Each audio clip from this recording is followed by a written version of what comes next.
Okay, number 4 problem for complex function, analytic function problem. For example, we are given a complex number with terms x plus iy, and then a certain f of set, a function that is dependent on our complex plane, can be defined as with term u as a function of x and y plus the imaginary part I b as a function of x and y.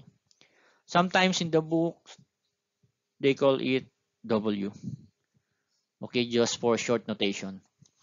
Anyway, a function can be defined as analytic function if it is continuous and differentiable at a chosen point, or let's say the center point, say sub o. Okay, and then the next one is if it conforming with the Cauchy-Riemann equations. That it says in the theorem, if our f of set is differentiable at say sub o, then the Cauchy-Riemann equation also hold at that say sub o, or our chosen point. And we can evaluate that with Cauchy-Riemann equations. These two equalities, we have to meet these two equalities to say that our function is differentiable and analytic. The next one is if it has a power series. But for this particular example, I will just give one example on Cauchy-Riemann equations as our conformality and way to say that our function is analytic. So our given problem is evaluate the function f of c equals to e to the c if it is analytic or not. So what we are going to do is we need to meet these two equalities from the Cauchy-Riemann. So f of c equal to e to the z, and that is also equal, for example, our c is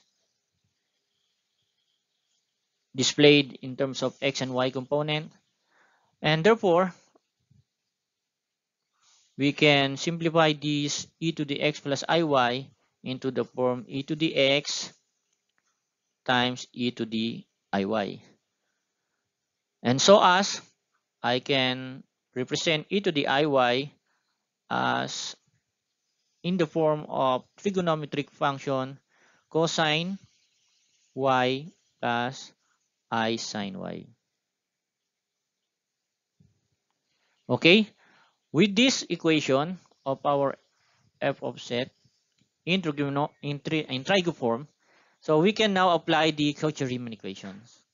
So let us do the partial derivative of u with respect to x should be equal to the partial derivative of v with respect to y. So let us perform first the partial derivative of u with respect to x. So in here we will have e to the x cosine y. Cosine y will be a constant, and the derivative of e to the x is e to the x. So our partial derivative of u with respect to x is e to the x cosine y.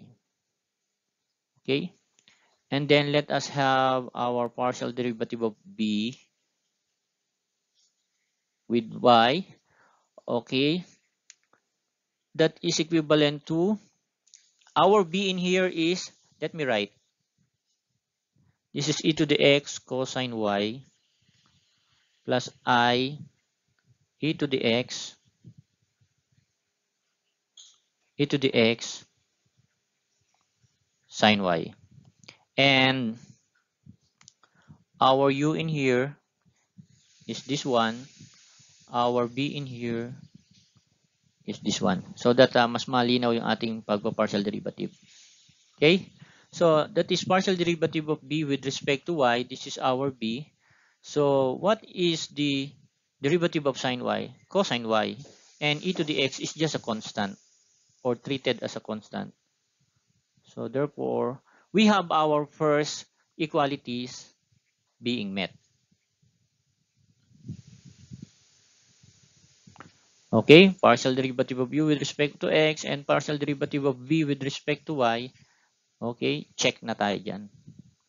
So, tingnan pa natin tong second na equalities, no? So, sabi dito, evaluate daw natin yung partial derivative of u with respect to y. So, right now, we have u with respect to y. So, e to the x dito is a constant and derivative of cosine y is negative sine y.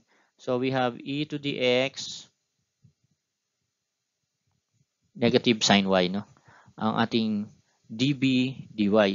Okay, partial derivative of v with respect to x naman.